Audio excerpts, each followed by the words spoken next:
We've all met people that are intellectually intelligent that are emotionally unintelligent. Tactical empathy is where you deploy empathy on purpose. There's also an emotional component because you're having to, deal with all of that while grieving a loved one. I never physically met them in person, and I never saw the property in person. Because once they send me the key, they're going to list with me. Ring, ring, ring. Hello? Hey, good morning. Is this Aaron? It is, yes.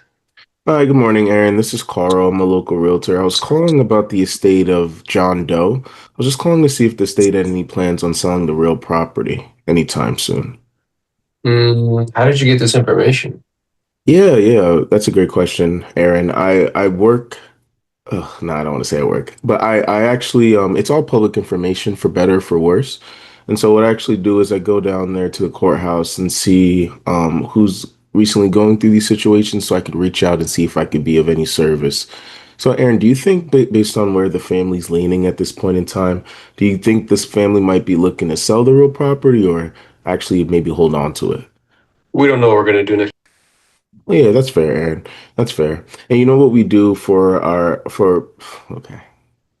We actually we actually reach out to a lot of clients and they actually find our help to be some quite useful. And so what we like to offer people is just a no obligation free market analysis. So at the very least, if you were to decide to sell the property in the future, you at least have an idea of its worth. Do you think that might be helpful or useful to you at this point in any time?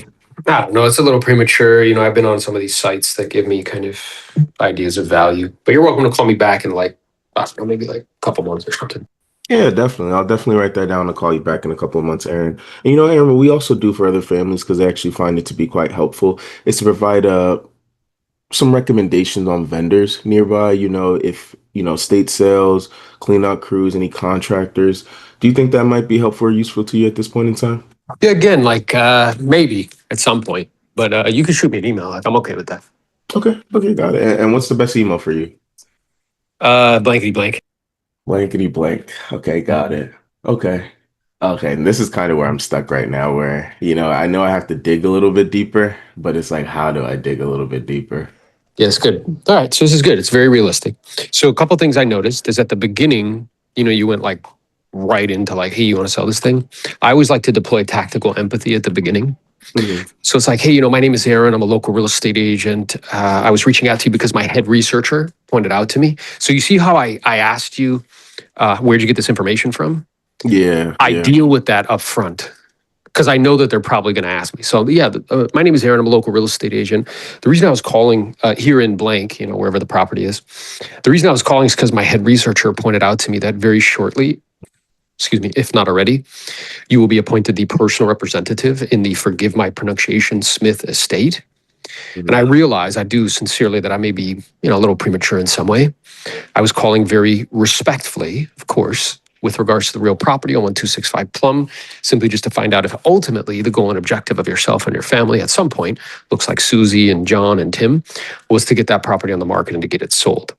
Now, the reason why, again, there's a method to the madness. The reason why I'm going through that is A, to deploy tactical empathy. B, when I mention your siblings' names, it makes you feel like I'm very familiar with the situation and increases the probability that you're going to speak to me. When they're we're not sure what we're going to do next. And then you weren't kind of sure how to how to transition from there. Mm-hmm. And you're yeah, that's okay. My job's to help you. It's never, ever to talk you into doing anything. That's a great transition. Mm-hmm. Yeah, it's perfectly fine. My job's to help. It's never to talk you into doing anything. The reason that I ask is we have the good fortune of helping a lot of families under the same set of circumstances overcome the challenges that are associated with the dynamic.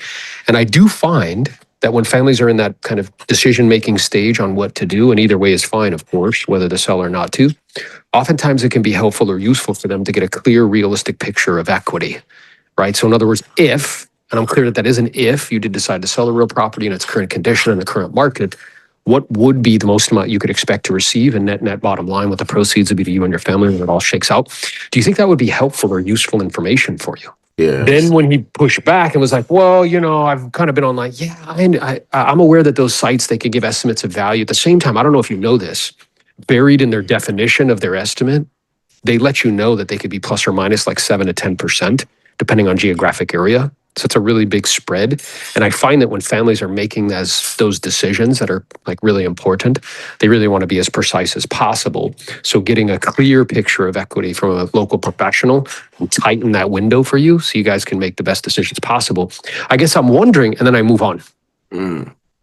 Okay, yeah, So that's something I think I need to work on because I would do the objection and then after I just like kind of let them respond. So, yeah, it's kind of like you just wait, which right. is like strange. The way I would describe it to people, it's like there's a bad smell in the room and you just linger in it. Like, why are you doing it? Yeah, right. Instead, like, you know what I'm saying? Like Yeah. instead, I address it and then I just immediately like, yeah. And so as soon as I addressed it, I'll be like, yeah. And I don't know if this is applicable for you. Oftentimes, families, when they're, whether they decide to sell or they don't, and again, either way is fine. Notice you see how I keep reaffirming that either way is fine. Yeah, yeah. When you're just like, are you going to sell? Are you going to sell? Are you going to sell? That puts up like a block to Right. people. You know what I Yeah. mean? Yeah. Like a barrier. Their defenses go up. Instead, I'm like, yeah, you know, and again, either way is fine, whether to sell or not to. That oftentimes they can use some extra help or assistance, such as maybe like an estate sale for items on the inside that may need to get cleared out, donate to local charities, some light handyman work to prepare the property, again, either to keep or to put on the market. Do you think at any point any of that would be of help or use to your family? Then be Right. quiet, Right. right? And then from there, we can go into a closing sequence. I did notice on some other role plays and videos I watched on YouTube that at some points you'll like dig in a little bit if they were to still be hesitant at Yeah. that. So if they're like, if we're not sure what we're going to do next, yeah, that's perfectly fine. Again, my job's to help. It's never to talk and do anything. I guess I'm curious, you know, because I have the good fortune of helping so many families. You know, sometimes when there's more than one person, you know, two people in a room, it's a crowd. Everybody has their own kind of opinions. If you had it your own way, do you have a particular preference? Would you prefer to hold on to it or just to put on the market and sell it and then be quiet? Right. And that's where the door opens because they'll be like, well, no, I want to sell it. You're like, oh, okay, I understand. And then is there like other siblings that perhaps have different ideas? And then they'll start to tell you, yeah, you know, my brother Bob, like he still lives there. It's like, yeah, that is not uncommon as well. I do come up against that, you know, from time to time. And I guess I'm curious, you know, is Bob's intention, is his goal and objective to, you know, stay in the property? Yeah, that's what he really wants. Like, okay. And, you know, I'm aware that somebody having a desire to stay in the property and then having the financial ability to stay in the property are two different things.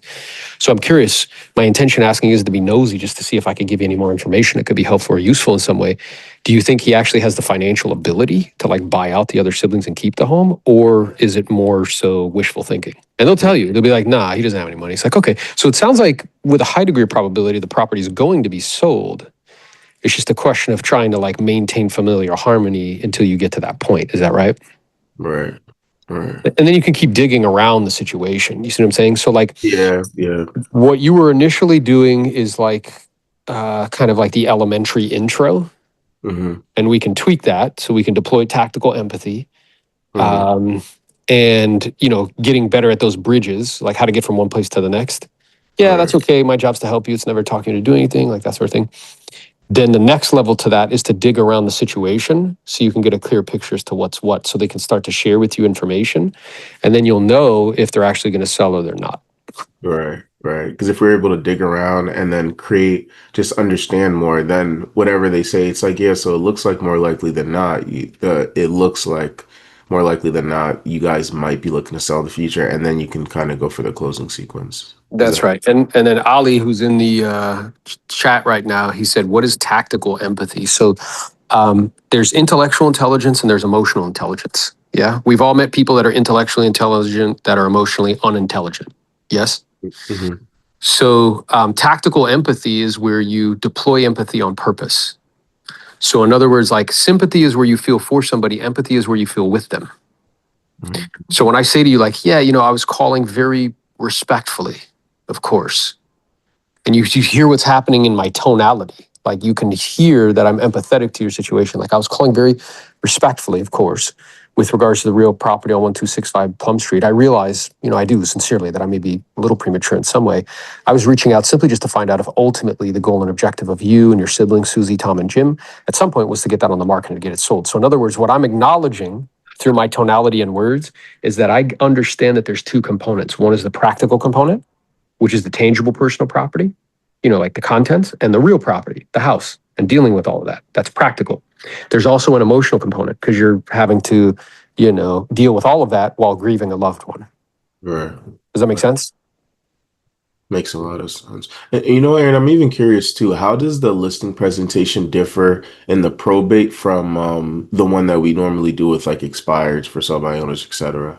No, Like it this. really doesn't. So when I sit down with them, I would deploy the same, listing presentation, virtually identical. The only difference would be is the um, kind of dealing with the practical component of contents Hmm. and understanding kind of the context of probate in terms of like, personal representatives, the beneficiaries. So some of the like how I'm referring to people might change a little bit and Hmm. procedurally what we need to do, because procedurally, usually the way it works out, particularly if they're not local, is they come down, they take out any contents that have sentimental value. And then after that, they're like, I don't care if you just donate everything, if you take a dumpster and throw it out, then there might be some light handyman work. Maybe we have to do some charitable donations.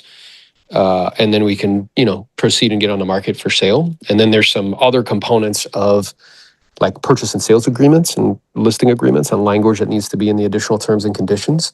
Hmm. Um, Okay. but other than that, like the actual listing presentation itself is the same. So when I sit down with them, hey, first and foremost, just want to begin by saying thank you for providing me the opportunity, share some information, potentially help you with the sale. I have a couple questions to ask you just to make sure we're on the same page. Would that be okay? Yep. And then I go through like it's the same.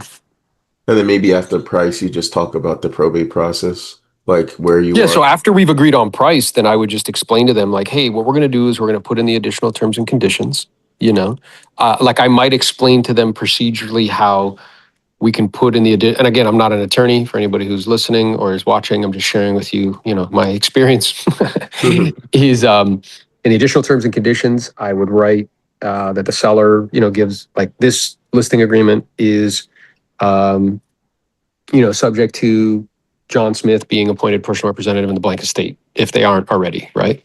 Right. Provided that it's a homesteaded property, there's no fighting or disagreement, there's passing to linear heirs, like all that. And then I would explain to them, yeah, once we get a contract, we'll just put in the language that this, agreement is subject to, X county probate court approval, wherever the county is in. And that'll give us, if for some reason we need to do an extension, we can always do that. And so just kind of explaining to them procedurally what's going to happen. And if we need to do any kind of preparation, getting ready to put it on the market, explaining to them how that would happen. So that's the only thing that's different. The meat of the listing presentation is identical. Identical. And you do this via Zoom, right? Because a lot of times they might be out of state. Yeah, so when I was doing 50 to 60 of these a year, I'd say 40% of them, I never physically met them in person and I never saw the property in person. Oh, wow. Okay. Got it. Okay. Because then once we got the listing agreement signed, I would send the photographer to go take pictures, or even prior to, truthfully. It's like, oh, I want you to look at it first. I'm like, okay, well, can you send me a key? Because once they send me the key, they're going to list with me, but Yeah. or whatever. And then I just send the photographer out, go take pictures. Like, did you see it? I'm like, yep, you see it right here. So, you know what I'm saying? Yeah. Yeah. No, I get it. Got it. Okay. Sounds good. Thank you so much. Appreciate you, baby.